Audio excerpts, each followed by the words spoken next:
Koray yetiş. Gel abla, gel abla, gel abla, gel abi, gel abla. 3 kuruşa gel abla.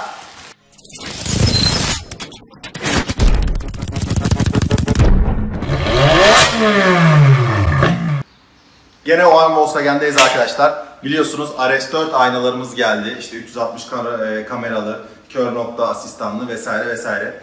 Bu videolarımızda birçok farklı aşamaları olacak. İşte kapıya takmadan tutun da, kablo çekmeden tutun da, arkaya sensör takmadan tutun da bir sürü işimiz var. Kendi başıma iş aldım yani. Şimdi gelin içine bakalım ne var ne yok. Ona göre de yavaş yavaş çıkartıp işlemlere başlayalım. Alman arkadaşımız arkadaşlar bayağı iyi sarmalamış, dolamış. Ben bunları bir açtım tabii arada. Bu şimdi Koray Bey de burada. Koray Bey gelsene. Bu nedir abi? Bu çevre görüş kameranın kontrol ünitesi. Bu bir modül. Bütün kameralar bu modül sayesinde MMI'ye buradan da alacak o zaman her yere, doğru mu? Tabii. Bu ana ünite. Tamam. Bu beynimiz. Burada bir bağırsaklar var. İşte ince bağırsak, kalın bağırsak. Bunlar ne abi? Bunlar da... Abi bunlar sağ tarafın, bunlar sol tarafın bağırsakları. Buradan da kapı aynalara geliyor galiba. Bu komple kapı tesisatı. Aynalardan çıkan kamera tamam, vesaire, kör nokta. Bunların tesisatları buradan arabanın içerisine dağılacak. Biz bunlara galiba ekleme yapacağız. Çünkü benim arabada 360 kamera yok arkadaşlar. Kör nokta asistanı da yok. Bunların ucuna bayağı bir ekleme yapacağız herhalde. Evet, orijinal soketleriyle birlikte kabloları... Orijinal soketleri dediği orayı duymasaydık iyiydi. Kim bilir ne kadar ama hazır. Kamerayı aldım bitti zannediyordum. Bitmedi. Evet, evet geliyor. Kim geliyor? Aha da bir ayna geliyor. Asıl arkadaş. Arkadaşımız burada. Yalnız şöyle göstereyim. Ben de bunları biliyorsunuz ikinci el aldım. Arabayı hızlı kullanmış. Adi Alman buldu asfaltı bomboş, hız limiti yok, yardırmış. RS5 olunca. RS5'te, RS4'te olunca, bu arabalar olunca böyle bir yardırma olmuş. Ama değer. Güzel. Bu abi aynamızın bir tanesi. Atıyorum. Burada 2 tane daha modül var, bakalım ne çıkacak. Bunlar ne Koray? Bunlar kapı kontrol üniteleri. Burada arkadaşlar kamera görüyorum. Evet, bu ön kamera galiba. Evet, bu ön kamera. Şu elimde görmüş olduğunuz. Buyurun. Bu da ön kamera. Evet.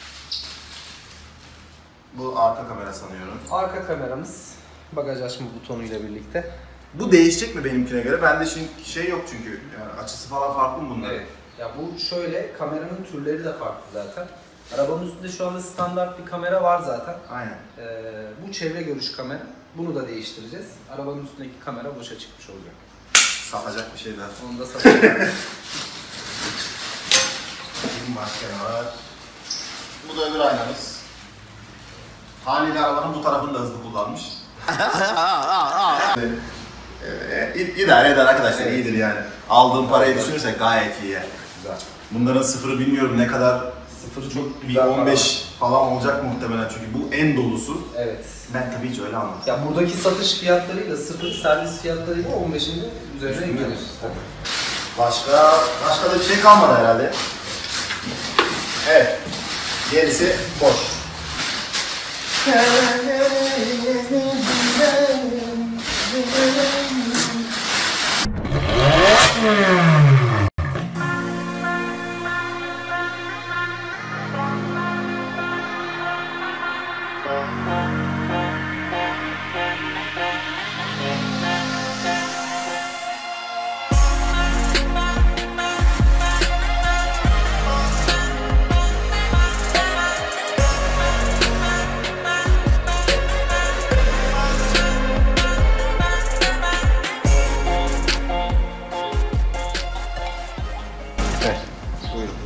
Geçtim diyorum. O zaman hadi görüşürüz.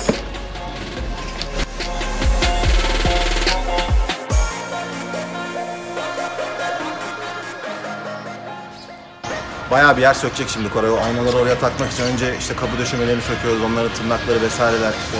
Paneli tamamen aldıktan sonra da birçok kablo var. O kabloların şimdi hepsini sökeceğiz tek tek. Bu RS4 aynasınınkileri oraya tekrardan takmamız lazım.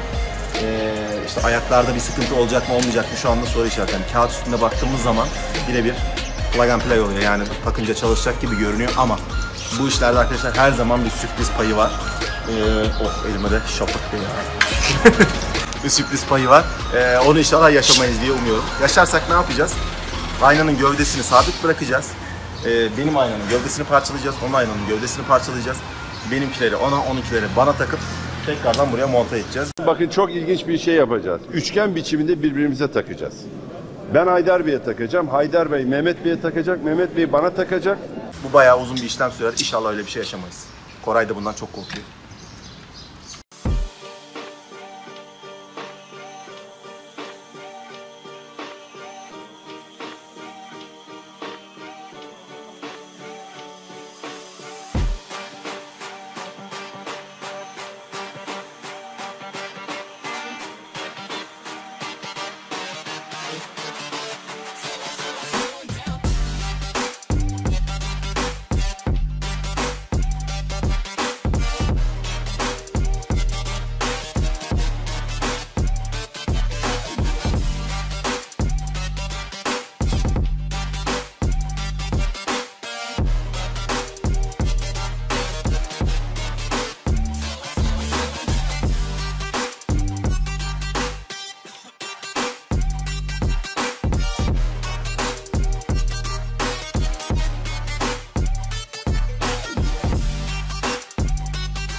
Bu arada şu parça numaralarına baktığımız zaman bizimki farklı.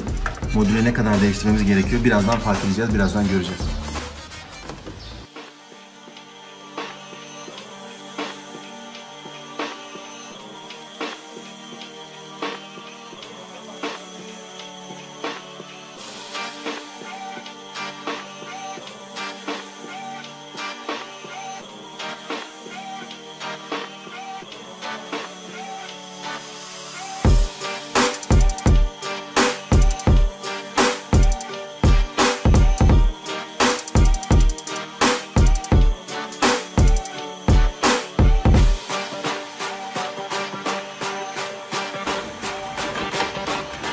Nihayet geliyor.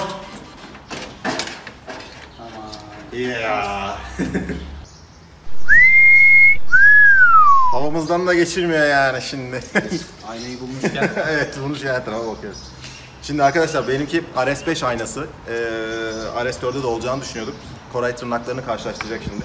İnşallah acı bir sonuçla karşılaşmayız. Yani gördüğümüz kadarıyla aynı gözüküyor. Tabii üzerine baktığımız zaman da evet, daha net sonuca ulaşacağız. fişler de çalışırsa sanki bizim iş oldu gibi. Fişlerde sıkıntı yok. Önemli olan aynanın bağlantı noktası ve kapıya oturduğu gövde noktasında. Yoksa dışları aynı diyebiliriz. Güzel haber.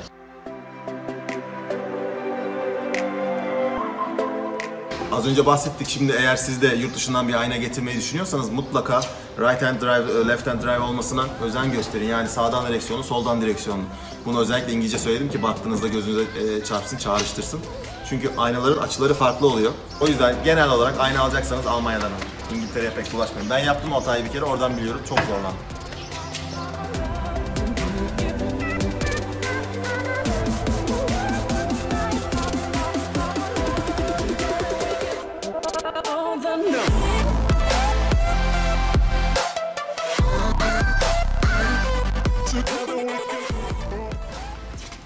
Açığa başladık. Ne oldu? Uyumadı mı? Neye uymadı? Burada da kavis farkı var. Alttan gidiyor. Şey almaz ondan. Onu değiştireceğiz mi? Doğru, kapının üstünde var. Yani kapı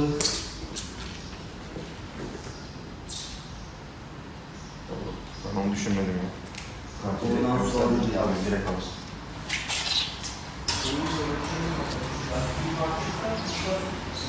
RS5 aldık ya, kapının muhtemelen kavisi, açısı vesairesi farklı. Yani kablosu olsun, işte soketler olsun falan her şey uydu. Görünürde her şey uyuyordu.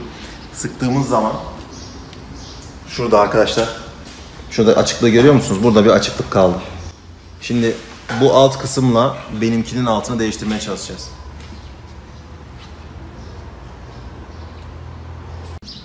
Aradaki fark şu alt bağlantı plastiklerinde diye umuyoruz.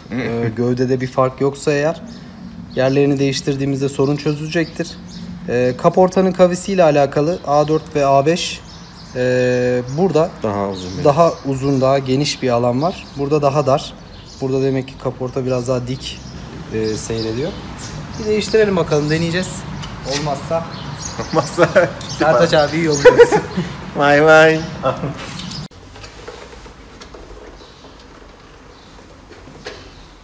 Alt kısmı sökmeye çalışıyoruz arkadaşlar ama bakalım. Az önce bahsettiğim istenmeyen sürprizlerden.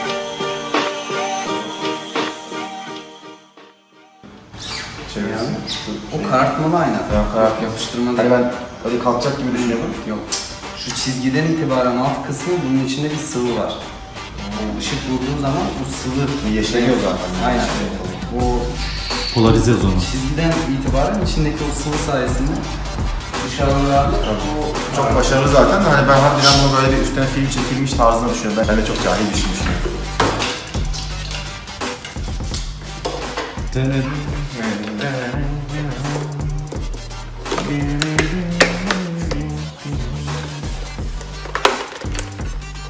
Tamam oldu.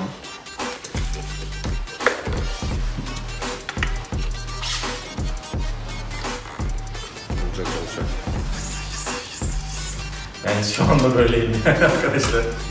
Yusuf gel.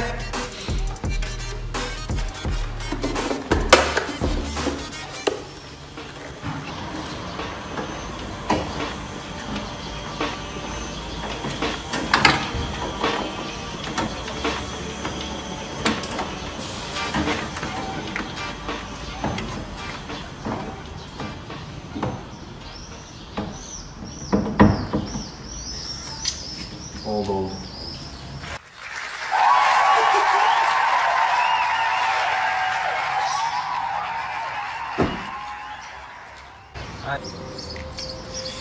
İçeride çaktırmadım ama olmayacak mı, olacak mı, dağıtmak zorunda mı kalacağız, çalışacak mı, çalışmayacak mı? Arkadaşlar bu modifiye işlerinde de bu böyle eliniz, yüreğiniz elinizde böyle öyle mi olacak, böyle mi olacak bekleme şeyi çok efsane. Hele böyle benimki gibi birazcık fazla şeyler yapıyorsanız, işte kodlamalara giriyorsanız, işte elektrik işlerine giriyorsanız, kablo çektirmek gerekiyorsa falan insan bayağı bir geriliyor. Ha, sonuç başarılı oldun mu derin bir oh çekiyorsun, onun zevki de hiçbir şeyde olmuyor. Bu sefer yırttık gibi. Tamam. Başarılı.